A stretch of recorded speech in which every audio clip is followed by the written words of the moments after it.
Hi friends, అందరికీ నమస్కారం అండి. తెలంగాణ రాష్ట్ర వ్యాప్తంగా ఉన్నటువంటి ఆసరా చేయుత పెన్షన్ లబ్ధాలకు సంబంధించి ప్రభుత్వం నుంచి ఇప్పుడిప్పుడే ఇంపార్టెంట్ ఫ్లాష్ అప్డేట్ అయితే రావడం జరిగిందనమాట. చాలామంది ఎదురు చూస్తున్నట్లుగానే తెలంగాణ రాష్ట్ర వ్యాప్తంగా పెన్షన్ల పెంపు అనేది ఎప్పటి నుంచి ఉండబోతుంది, అదేవిధంగా కొత్త పెన్షన్లకు సంబంధించి కూడా కీలక అప్డేట్ అయితే ఇచ్చారు. సో రాష్ట్ర వ్యాప్తంగా ఈరోజు మరి ఏ జిల్లాలకు ముందుగా అందించబోతున్నారు ఏంటి, ఇందుకు సంబంధించి ఒక అప్డేట్ కూడా వచ్చిందనమాట. సో గుడ్ న్యూస్ చెప్పారు మంత్రి సీతక్క. సో చివరి వరకు చూడండి, అర్థమవుతుంది. చిన్న అప్డేట్ అయితే ఇచ్చారు. ఆ వివరాలు చూసిన తర్వాత ఆసరా పెన్షన్ల వివరాలు తెలుసుకునే ప్రయత్నం చేద్దాం. సో జంట నగరాల్లో వచ్చేసి కొత్త రేషన్ కార్డులకు జారీకి ఆగిపోయిందని చెప్పేసి చెప్తున్నారు. ఎందుకంటే రేషన్ కార్డు కోసం చాలామంది అయితే వెయిట్ చేస్తున్నారు, చాలామంది దరఖాస్తులు అయితే చేసుకోవడం జరిగింది. సో ఇక మరోవైపు ప్రతి రోజు వందల సంఖ్యలో కొత్త కార్డుల కోసం దరఖాస్తులు పెట్టుకుంటూనే ఉన్నారు. దీంతో కొన్ని వేల అప్లికేషన్లు పౌర సరఫరా శాఖ వద్ద పెండింగ్లో పడిపోయాయని చెప్తున్నారు. ఇక అదేవిధంగా అప్లికేషన్లకు సంబంధించి నెలలు గడుస్తున్నా తమకు రేషన్ కార్డు రాకపోవడం దరఖాస్తుదారులంతా సర్కిల్ ఆఫీసుల చుట్టూ తిరగాల్సి అయితే వస్తుందన్నమాట. సో అయినా అధికారులు దరఖాస్తులు చేశారు కదా, త్వరలో వెరిఫికేషన్ కూడా వస్తామని చెప్పేసి వారిని తిప్పి పంపుతున్నారని చెప్తున్నారు. రేషన్ కార్డు జారీ నియంత్రణ ప్రక్రియ అనేది ప్రభుత్వం ప్రకటించగా హైదరాబాద్తో పాటు మేడ్చల్ మల్కాజిగిరి మాత్రం కొత్త రేషన్ కార్డుల ప్రక్రియ అనేది నిలిచిపోయిందనమాట. రాష్ట్ర వ్యాప్తంగా కూడా సో ఇక మరోసారి దరఖాస్తులకు సంబంధించి 30,000 వరకు పెండింగ్లు అయితే ఉన్నట్లు అప్డేట్స్ అయితే వస్తున్నాయన్నమాట. కొన్ని జిల్లాలకు సంబంధించి కొన్ని సాంకేతిక ఇష్యూ వల్ల రేషన్ కార్డుకు సంబంధించి కేవలం ఇప్పుడు ప్రజా పంపిణీ వ్యవస్థకే పరిమితం కావడం లేదు.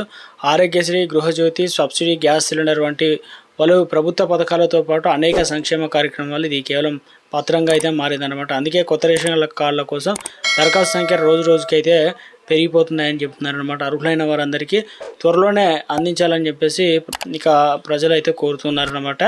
సో మరొక అప్డేట్ అయితే ఇచ్చారనమాట. నాదొక స్మాల్ రిక్వెస్ట్ అండి, ముందుగా వీడియోస్తున్న ప్రతి ఒక్కరు కూడా లైక్ చేయండి.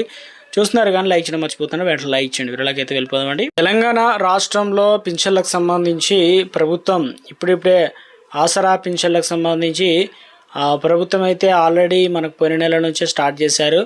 ఇప్పటికే రాష్ట్ర వ్యాప్తంగా 5-10 తారీఖు లోపు పెన్షన్లు అనేది తీసుకోవచ్చు అనమాట. సో రాష్ట్ర వ్యాప్తంగా కూడా ఇప్పటివరకు ఏ జిల్లాల వరకు కంప్లీట్ అయింది ఏంటని చాలామంది అడుగుతున్నారు. ఇక ఏ జిల్లాలకు వారికి అందిస్తున్నారంటే జగిత్యాల, అదేవిధంగా ఖమ్మం, కొరమేం, ఆసిఫాబాద్.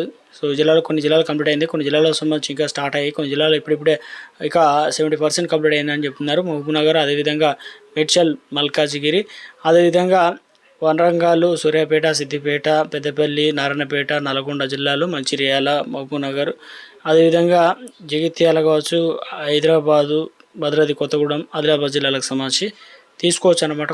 మీరు పెన్షన్ తీసుకుంటే ఎంత తీసుకున్నారు ఏంటనే కామెంట్ సెక్షన్లో కామెంట్ చేయండి. సో రాష్ట్ర ప్రభుత్వం నుంచి మనకు ముఖ్యంగా పెన్షన్ల పంపిణీ అనేది ప్రభుత్వం ఇవ్వడానికి అన్ని ఏర్పాట్లు అయితే చేసిందనమాట. సో ఇందులో భాగంగానే తెలంగాణ రాష్ట్రంలో త్వరలోనే కొత్త పెన్షన్లు అనేది ప్రభుత్వం అయితే ఇవ్వబోతున్నట్లుగా తాజాగా అప్డేట్స్ అయితే ఇవ్వడం జరిగిందనమాట. సో రాష్ట్ర వ్యాప్తంగా కూడా ఈ నెల చివరి తారీఖు వరకు అందరికీ అవకాశాలు అయితే ఇవ్వడం జరిగిందనమాట. ఎందుకంటే ప్రతి ఒక్కరికి కూడా రేషన్ కార్డు ఉన్న వారందరికీ కూడా జీవిత బీమా అనేది కల్పించనున్నారు కాబట్టి నామినీలు సేకరించి కొత్త ఆసరా పెన్షన్లు, దాంతోపాటు ఇవన్నీ కూడా రాష్ట్ర ప్రభుత్వం చర్చకు వచ్చినట్టు తెలుస్తుందన్నమాట.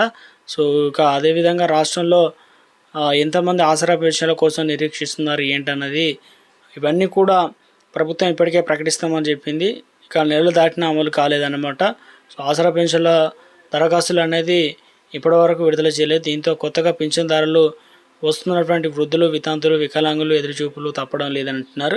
జూన్ నెలకు సంబంధించి ఆసరా పింఛన్ల ప్రాంతాల వారీగా, దశల వారీగా చెల్లిస్తున్నారని చెప్తున్నారు. రాష్ట్ర వ్యాప్తంగా కూడా పింఛన్లకు సంబంధించినటువంటి పంపిణీకి సంబంధించి ప్రభుత్వం ఎట్టి పరిస్థితుల్లోనూ కొత్త పెన్షన్లు అనేది మనకు ఈ నెల నుంచే ఇవ్వడానికి అన్ని ఏర్పాట్లు చేస్తున్నారు. తాజాగా అప్డేట్స్ అయితే వస్తున్నాయి అనమాట. దరఖాస్తులు అనేది ఈ నెలలోనే మళ్ళీ ఒకసారి దరఖాస్తు చేసుకోవడానికి ఛాన్స్ అయితే ఇవ్వడం జరిగిందనమాట రాష్ట్ర ప్రభుత్వం నుంచి. రాష్ట్రంలో RBI దగ్గర నుంచి మరొక 2,000 కోట్ల రూపాయల అప్రూపంలో సమీకరించబోతుంది. ఇవన్నీ కూడా ఇదే సంక్షేమ పథకాల ఆసరా పెన్షన్లో కూడా నిధులు వాడుకోవడానికి అవకాశాలు ఎక్కువగా ఉన్నట్లు తాజాగా అప్డేట్స్ అయితే రావడం జరిగిందనమాట. సో రాష్ట్ర వ్యాప్తంగా పెంపుకు సంబంధించి ఆర్థిక నిధులు ఖజానా బట్టి ప్రభుత్వం పెంపు కూడా చేయబోతున్నట్టుగా తాజాగా అప్డేట్స్ అయితే రావడం జరిగిందనమాట.